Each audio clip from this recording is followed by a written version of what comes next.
കാരണം 6000 രൂപയ്ക്ക് ഇവർക്ക് ഓയിൽ സസ്പെൻഷൻ തരാൻ പറ്റില്ല. അതുകൊണ്ട് നല്ല അടിപൊളി സ്പ്രിങ് കൊടുത്തിട്ടുണ്ട്.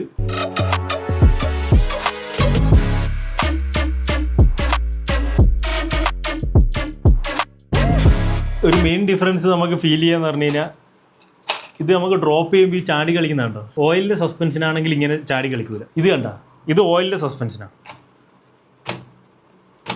വണ്ടി വീഴുമ്പം തന്നെ ആ ഒരു ഇമ്പാക്റ്റ് ഫുള്ള് വണ്ടി എടുക്കുന്നുണ്ട്. ഇതാണ് ഓയിലും സ്പ്രിങ്ങും തമ്മിലുള്ള ഡിഫറൻസ്. ചാടി കളിക്കും. ഈ ഒരു ബഡ്ജറ്റിൽ ഇതേ നമുക്ക് എക്സ്പെക്റ്റ് ചെയ്യാൻ പറ്റുള്ളൂ.